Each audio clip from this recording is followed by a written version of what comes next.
Olá, estamos aqui entrevistando o professor Altamir Souto Dias. O professor ele é mestre em ensino de ciências e matemática com ênfase em física, no ensino de física, não é? Pela Universidade Estadual da Paraíba, com o trabalho O Estudo da Argumentação na Formação do Professor de Ciências, um exemplo de elucidações epistemológicas na Carta de Galileu à Grã-Duquesa Cristina de Lorena, que foi realizado na linha de pesquisa de História e Filosofia da Ciência. O professor, ele também atua no curso de licenciatura em Física da Universidade Estadual da Paraíba e está atualmente como pró-reitor adjunto da pós-graduação, da pró-reitoria de graduação dessa mesma instituição. E atualmente ele é doutorando na pós-graduação em Ensino de Ciências e Matemática da UFRN e faz parte do grupo de estudo Argumentação no Ensino de Ciências. A tese que o professor desenvolve no doutorado é intitulada Para onde vamos? Uma análise crítica da BNCC com relação ao ensino de ciências. Olá, professor, seja bem-vindo. Obrigado, professor. E nesse nosso bate-papo, né, eu acho que um dos pontos importantes que a gente poderia estar colocando aqui hoje é que nos últimos meses a gente tem vivenciado assim, uma série de mudanças, de discussões que têm ocorrido dentro dos documentos legais relativos à educação básica. Exato. Mais especificamente com relação à aprovação da Base Nacional Comum Curricular, né, tanto para a educação infantil como para o ensino fundamental. O senhor poderia comentar um pouco, dentro desses seus estudos que vem fazendo no seu estudo de pós-graduação, sobre o que é a BNCC? Sim, certamente. A BNCC, a Base Nacional Comum Curricular, ela é um documento normativo, mas ela está situada num contexto mais amplo e eu acho que é necessário que a gente recupere esse contexto para poder a gente ter uma ideia do que se trata, de fato, a Base Nacional Comum Curricular.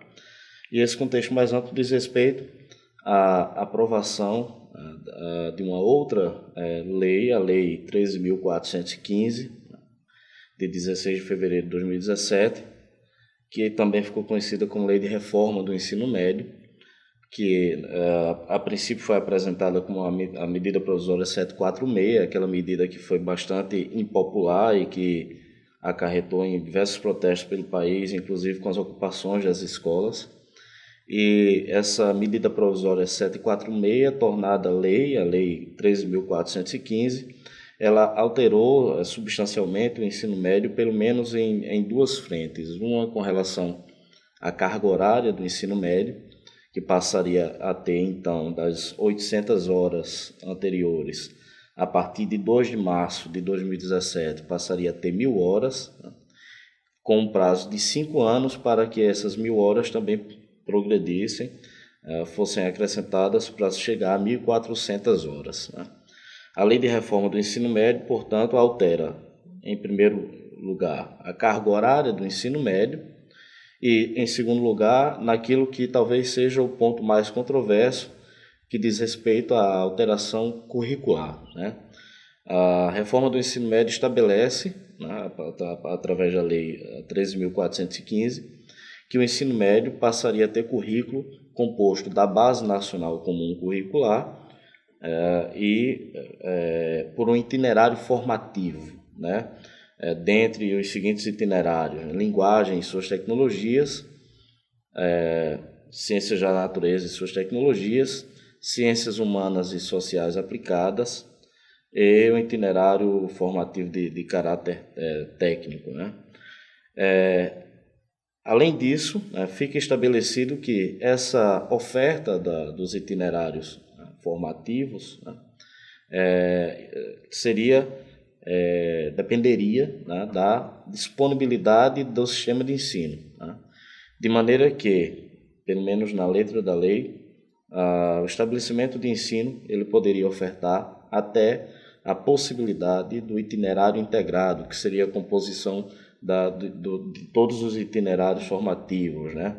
Em algo muito parecido com o que acontece hoje no currículo que nós ainda temos hoje no ensino médio, em que nós temos as diversas disciplinas, né, que compõem as áreas do ensino médio.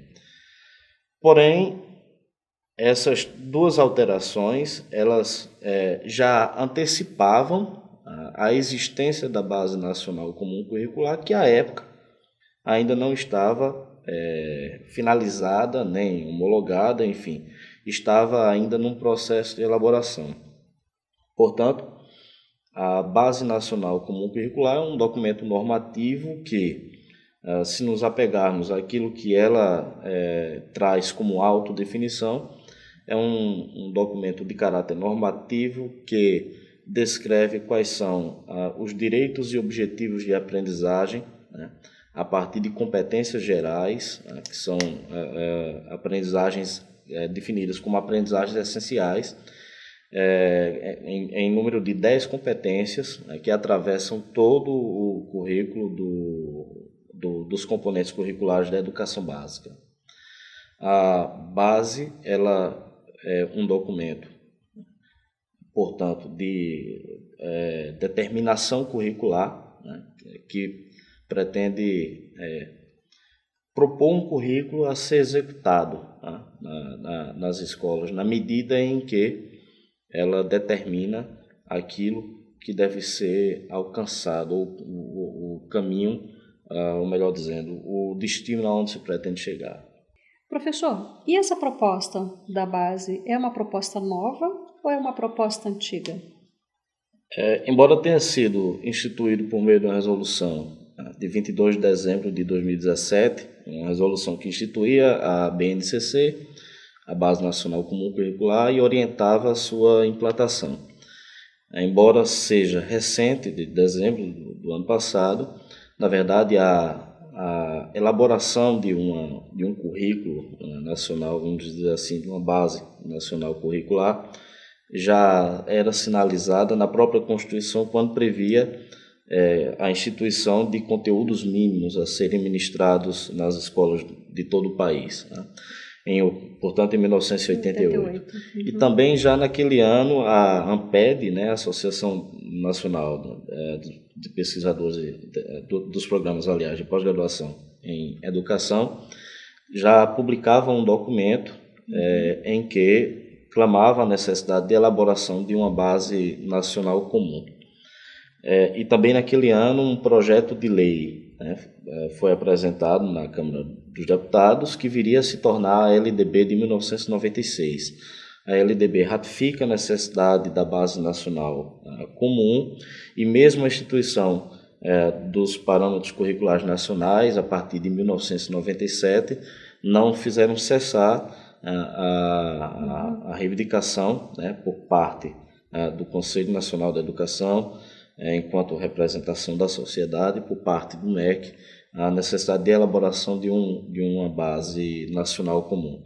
Tanto que as primeiras diretrizes curriculares nacionais para ensino fundamental e para o ensino médio, de 1998, a atualização dessas diretrizes também em 2009, 2010 e 2012. Né?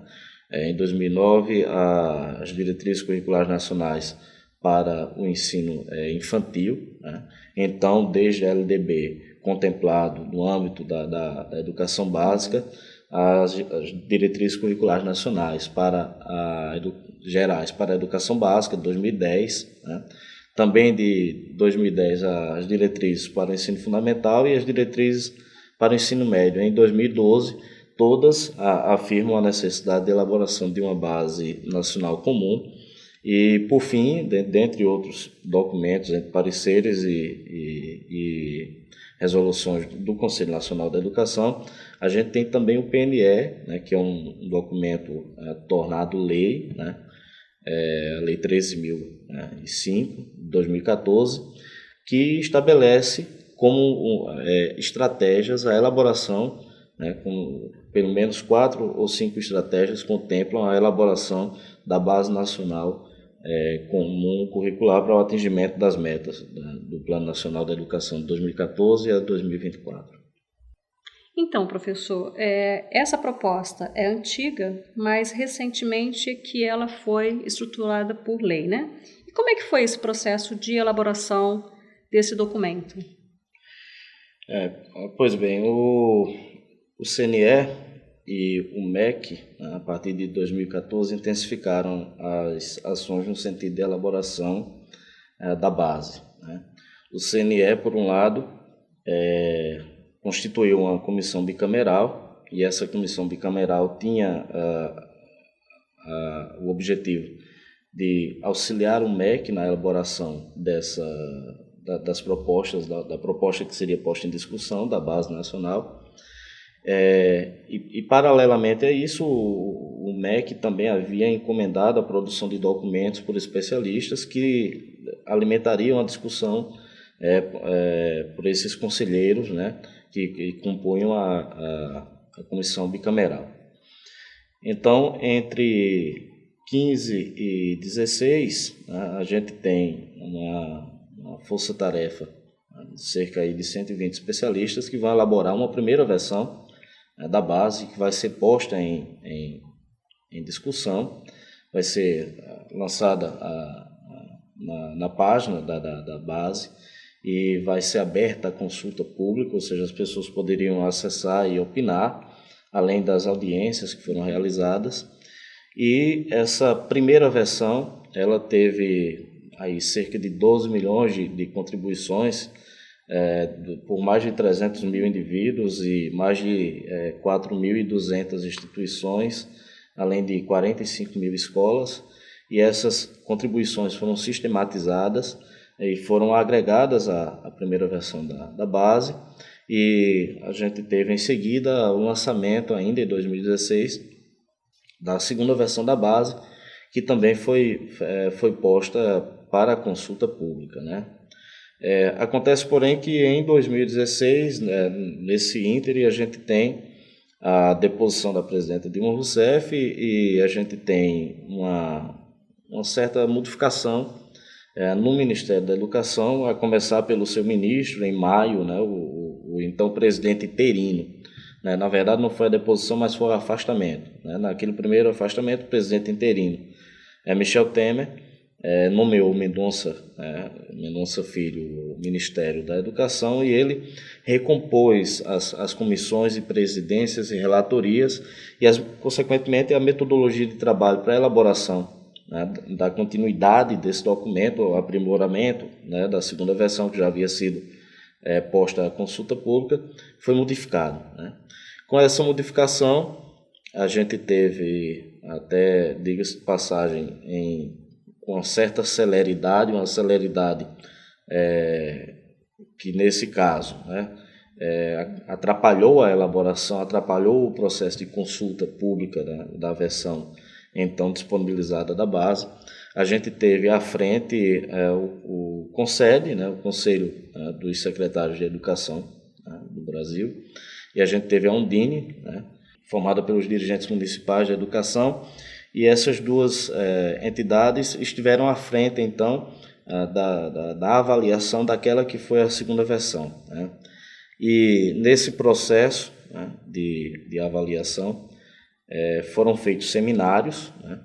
Foram feitos seminários em regiões do país. Na verdade, foram feitos 5 seminários, um em cada região do país, e as contribuições, cerca de 9 mil, né, destes seminários, foram também sistematizadas e, finalmente, em abril de 2017, o MEC apresentou, né, entregou aquela que seria a terceira versão, né, e essa terceira versão ela teve novamente um processo de avaliação,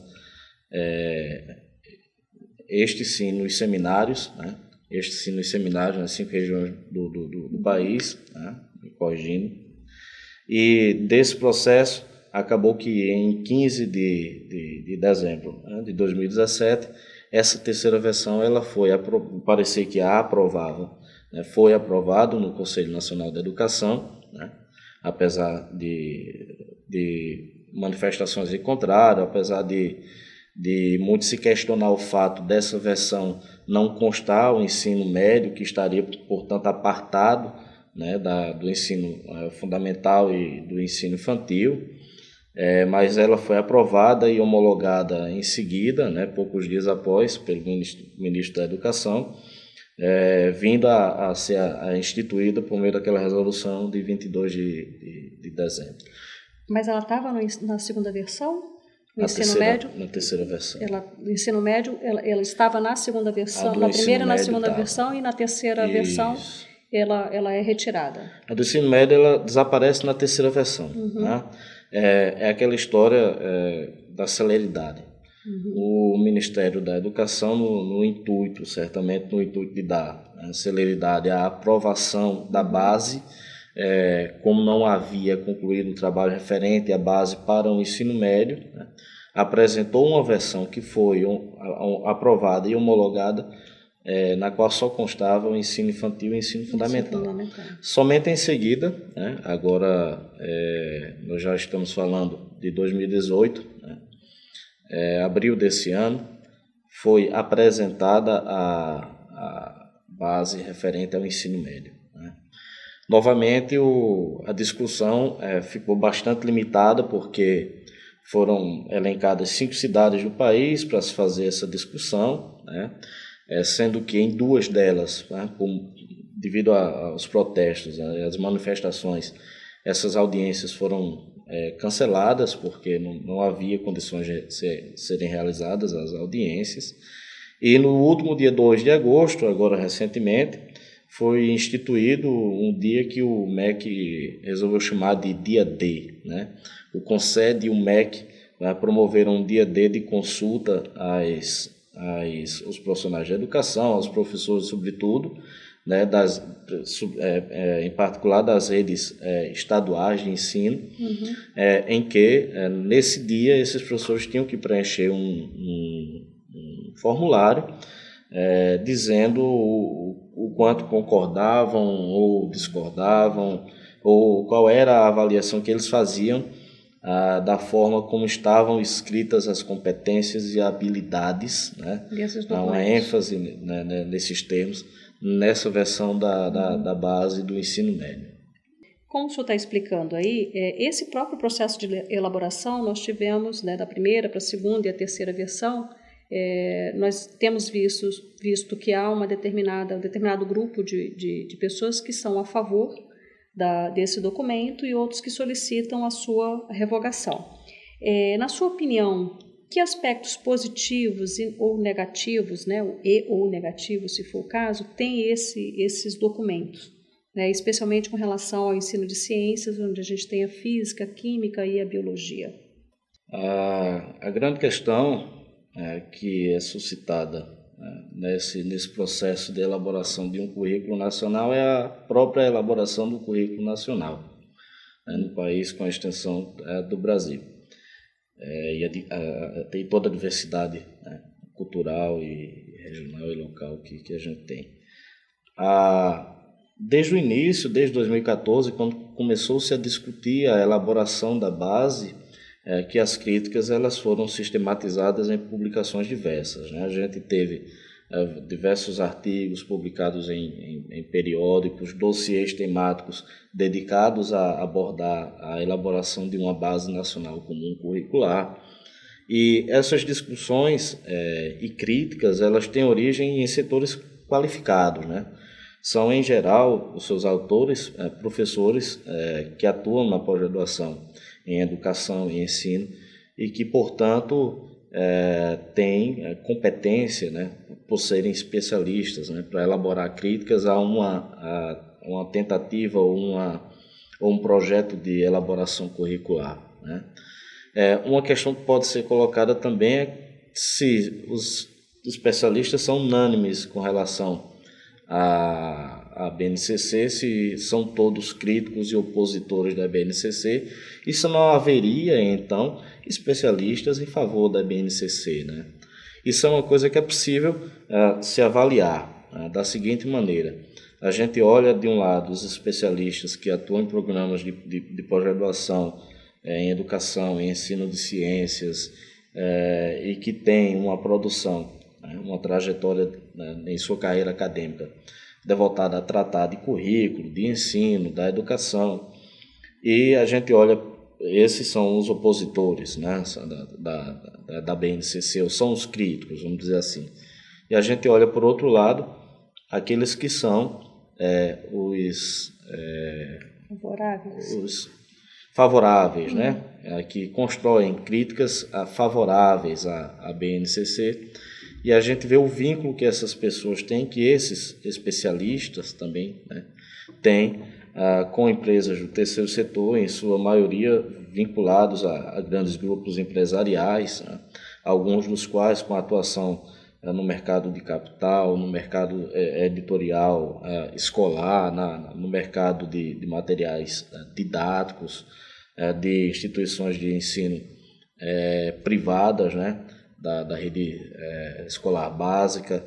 E aí você avalia que é necessário, faz-se necessário, né, considerar a crítica daqueles que são os especialistas que, digamos assim, não têm esse tipo de ligação, né, com instituições que, vou citar duas para a gente ter uma ideia: o Movimento pela Base Nacional e o Todos pela Educação. Basta ir lá na página dessas entidades, né, do terceiro setor, para ver que quais são os apoiadores e os mantenedores dessas instituições, né?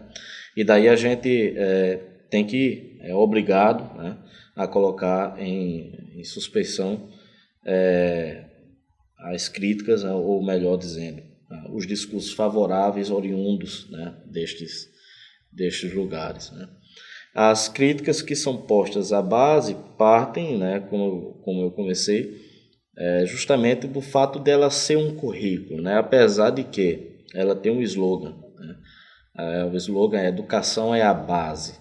E aí ela diz que a base, o texto diz, né, o próprio texto da base, lá na sua introdução, diz que a base não é currículo. A base é a base, que foi um slogan já utilizado também.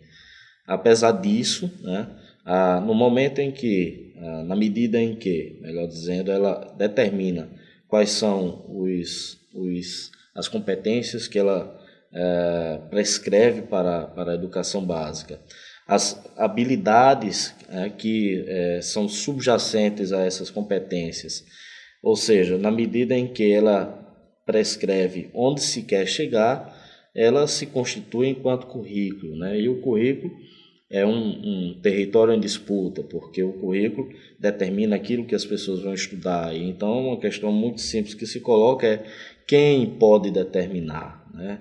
Então, as críticas elas têm origem nesse tipo de problema, né? A problemática começa a partir daqui, mas as críticas são muito extensas e, sem adentrar, né, esse terreno tão vasto, né, das críticas ao currículo, particularmente com relação ao ensino de ciências, é possível, né, já avaliar algumas críticas já postas e também, enquanto nascedouro das críticas, né, que virão, né, daqui em diante, a questão da ênfase nessa terceira versão, né, da base do ensino fundamental, já que a base do ensino médio ainda é uma indefinição, porque ela não foi homologada ainda. É possível observar que a mudança que houve da segunda para a terceira versão,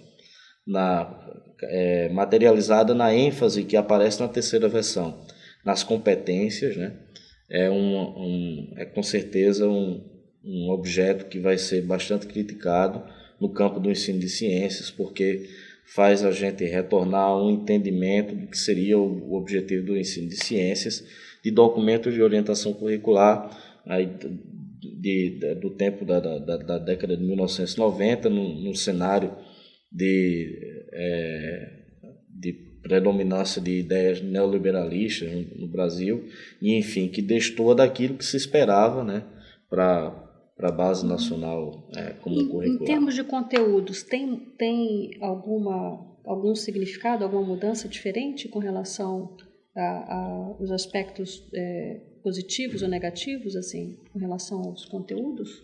A primeira coisa que a gente deve observar é que ela está atrelada à reforma do ensino médio. A reforma do ensino médio vai, na medida em que determina que o currículo do ensino médio vai ser composto da base nacional comum curricular, mais os itinerários formativos de escolha do estudante, né, pelo menos é o que consta na Lei 13.415, apesar de que É muito pouco provável que as nossas escolas públicas disponham desse leque de escolhas para o estudante, né, de todos os itinerários formativos, por uma questão muito simples, questão de falta de professor de determinada disciplina física, por exemplo. Uma escola que não tenha professor de física, ela simplesmente poderá optar por não ofertar aquele itinerário formativo, e o estudante naquela escola ele não vai ter a possibilidade de estudar física. Então isso, para mim, já aparece como uma mudança curricular muito grande, né, no plano dos conteúdos curriculares, né?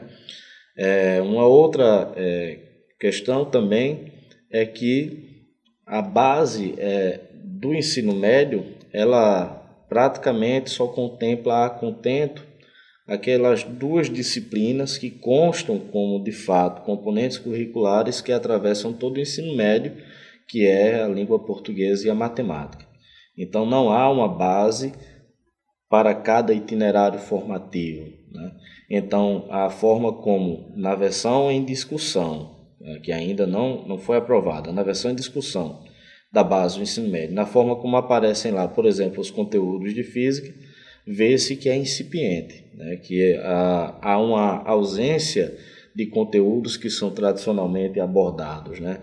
Aí, de novo, outra questão que pode ser colocada também é a ênfase nas competências e essas competências específicas, né? Porque toda a base é orientada em torno de 10 competências gerais que atravessam todos os conteúdos, mas as competências específicas, né, das áreas, né, da área para trazer para o exemplo que eu estou colocando, de ciências da natureza e suas tecnologias, essa ênfase nas competências, essas competências, por sua vez, desdobradas em habilidades, vai orientar o processo avaliativo, e em avaliações serão aquelas habilidades que serão avaliadas. Então, a gente observa, por exemplo, né, já é possível ver na versão que está em discussão, que aquilo que se advogou tanto, né, o ensino da física com elementos de, por exemplo, história e filosofia da ciência, né, algo que nos últimos 20 ou 25 anos foi tão desenvolvido no campo do ensino de ciências, não é contemplado. Se você fizer uma busca na versão da base que está em discussão, procurar lá para a palavra História e Filosofia da Ciência, você não vai achar no campo, na parte destinada a ciências da natureza e suas tecnologias, ou seja, nas disciplinas de física, de química, de biologia. Então, ou seja, quer dizer, essa forma deles organizarem o currículo, que seria em termos de competência e habilidade, que já foi criticada, ela acaba sendo reducionista em termos de avaliação, porque a avaliação vai ser em termos de competências e habilidades, Sim. e não em outros aspectos que seriam aspectos mais gerais. Sim. Reducionista e, de certa forma, na contramão dos objetivos de contextualização, né, de um ensino das disciplinas mais científicas, mais humanista, mais voltado para as realidades do mundo presente. Né? Professor, então o que vai mudar na escola com a implementação da base, tanto para as escolas municipais como para as escolas estaduais? E as escolas particulares também, mas nesse caso... também. Eu creio que seja cedo para a gente antecipar, né? Porque é antecipar mesmo.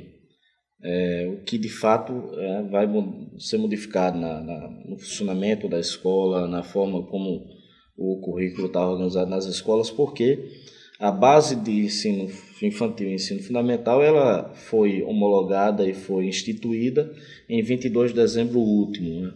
Ou seja, há inclusive um contrassenso entre a instituição da base de ensino fundamental e o atraso na aprovação, homologação e instituição da base de ensino médio e aquilo que determinava a Lei de Reforma do Ensino Médio, né? A Lei de Reforma do Ensino Médio previa já, a partir de 2 de março de 2017, que as escolas de ensino médio deveriam ter ensino fundamental 800 horas, ensino médio deveria ter 1.000 horas progressivamente chegar no prazo de 5 anos a 1.400 horas, como condição para poder participar da política de fomento do governo à implantação das escolas de turno integral, né? Já que, segundo essa política de fomento, por 10 anos haveria um financiamento de parte do governo federal dessas escolas, somente aquelas que alcançarem essa carga horária.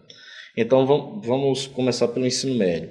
Essas escolas que hoje devem estar cumprindo a lei com 1.000 horas em cada série, tem, portanto, 3.000 horas em todo o ensino médio e um limite de 1.800 horas para a implantação da base. Mas a base ainda não foi aprovada, nem homologada, nem instituída. Então, por enquanto, a gente não tem modificação com relação ao ensino médio em termos curriculares.